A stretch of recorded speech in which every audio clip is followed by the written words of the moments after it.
आप देख रहे हैं धनुष लुक। मेरा नाम अभिषेक श्रीवास्तव है। खबर गोपालगंज जिले से है। गोपालगंज जिले के तमाम लैब टेक्नीशियन आज गोपालगंज डीएम नवल किशोर चौधरी से मुलाकात करने की कोशिश किए। उनका कहना है जो उन्होंने ज्ञापन लेकर वो पहुंचे थे, उस ज्ञापन में लिखा हुआ है कि उनका जो मानदेय है वो नवंबर 2020 से अब तक नहीं किया गया है। यानी कि जो कोविड का दौर चला मार्च में, उसके बाद जुलाई 2020 में संविदा पे लैब टेक्नीशियन की बहाली की गई। उसके बाद नवंबर तक उनका मानदेय मिला, लेकिन नवंबर के बाद अब जुलाई चल रहा है, 7-8 महीने से उनका मानदेय भुगतान नहीं हो रहा है। लैब टेक्नीशियन का ये भी दावा है कि पूर्व में अप्रैल और मई 2021 में भी उन्होंने जिलाधिकारी से मिलकर ये बताया है और जिलाधिकारी के द्वारा ये आश्वस्त भी किया गया था कि जल्द से जल्द उनका मानदेय भुगतान कर दिया जाएगा, लेकिन जुलाई चल रहा है, अब तक मानदेय भुगतान नहीं किया गया है। साथ ही साथ उनका कहना है कि जो उनके पास एक ज्वाइनिंग लेटर मिला था उसमें 30 जून तक ही कार्य करने के लिए वैलिड था, लेकिन अभी जुलाई चल रहा है, लेकिन अब तक जो एक्सटेंड करने का जो एक लेटर होता है वो अभी तक जारी नहीं किया गया है, जिसको लेकर भी वो कह रहे हैं कि अगर लेटर जारी नहीं किया जाता है, उनके काम करने की जो तिथि है उसको एक्सटेंड नहीं किया जाता है, तो अगर इस बीच अगर किसी स्वास्थ्य कर्मी को कुछ होता है, किसी लैब टेक्नीशियन को कुछ होता है, तो उसका जिम्मेदार कौन होगा? या फिर जो काम ये कर रहे हैं लैब टेक्नीशियन, अगर उनकी सैलरी इस दौरान नहीं मिलती है, यानी कि अगर जुलाई में अगर लेटर जारी होता है तो अगर नहीं मिलती है सैलरी, इसके जिम्मेदार कौन होगा? तमाम चीजों पे क्या कुछ कह रहे हैं लैब टेक्नीशियन जो समाहरणालय पहुंचे थे गोपालगंज डीएम नवल किशोर चौधरी से मिलने, उन्होंने क्या कुछ कहा ये आप सुनिए। समस्या यही है कि पिछले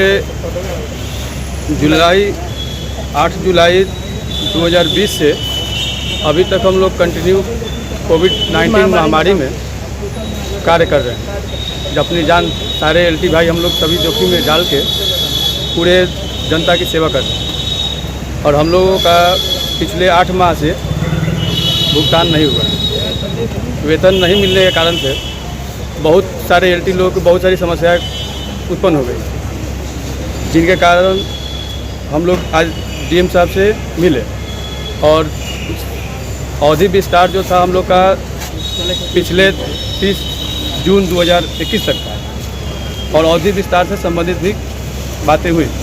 डीएम साहब ने हम लोग के सामने फ़ोन पे सिविल सर्जन साहब से बात किए और आश्वासन दिए हम लोग को कि आप लोग का पेमेंट हो जाएगा। सिविल सर्जन साहब से बात किए कि आप जो है कि किसी भी मद से सारे कोविड एलटी का जो है कि पैसा पेमेंट भुगतान करवाइए और लाइए, हम उस पर साइन करते हैं। और इन लोगों का कार्य विस्तार जो है कि उसकी भी चिट्ठी एक जो है कि राज्य समिति को लिखिए और उसे अप्रूवल लीजिए और इन लोगों का कार्य विस्तार जो है कि आगे कीजिए। क्या नाम होगा आपका? मेरा कुमार निर्भय राज। लोग डीएम साहब के पास में टोटल कोविड एलटी गए हुए थे ज्ञापन लेकर, जिसमें लिखा हुआ था कि हम लोगों का सैलरी पिछले 7-8 माह से नहीं मिला हुआ है, ना कोई आश्वासन मिल रहा है कि कब मिलेगा। और दूसरा चीज़, हम लोग का जो नौकरी था विस्तार का 30 जून तक समाप्त हो गया था, अगले विस्तार का कोई आदेश नहीं आया और बिना आदेश के हम लोगों से काम लिया जा रहा था। तो हम लोग डीएम साहब के पास जाकर बोले कि हम लोगों का सब विस्तार खत्म हो गया है और ना आदेश कोई दिया जा रहा है, लेकिन काम हम लोगों से कंटिन्यू लिया जा रहा है। अगर हमारे किसी भी एलटी भाई को कुछ हो जाए तो इसका जिम्मेवारी कौन लेगा? तो डीएम साहब से आश्वासन मिला कि आप लोगों का कंटिन्यू किया जाएगा। हम लोग के सामने ही फ़ोन किया सिविल सर्जन साहब के पास कि आप लोग किसी और फंड से लाइए, हम आदेश दे रहे हैं किसी और फंड से एलटी का सैलरी दिया जाए और इन लोगों का अगला विस्तार किया जाए, कंटिन्यू इन लोगों का किया जाए अगले आदेश तक। तो आप कहाँ पे आप लोग काम कर रहे थे? हम लोग देखिए सदर हॉस्पिटल पीएससी के सब स्टाफ हैं। कोविड में जहाँ जहाँ मतलब जांच होता है हम लोग कोविड एलटी है, हर जगह गोपालगंज जिले के सभी पे एलटी हम लोग हैं, पीएससी के एलटी, सदर के एलटी, सारे लोग हम लोग कोविड एलटी हैं। क्या नाम होगा आपका? मेरा नाम अनुरंजन कुमार है, सदर पीएससी गोपालगंज। अच्छा, तो आपने सुना कि लैब टेक्नीशियन ने क्या कहा। जो तमाम लैब टेक्नीशियन कार्यरत थे वो आज पहुंचे थे और उन्होंने अपनी तमाम समस्याओं को मीडिया के सामने भी रखा।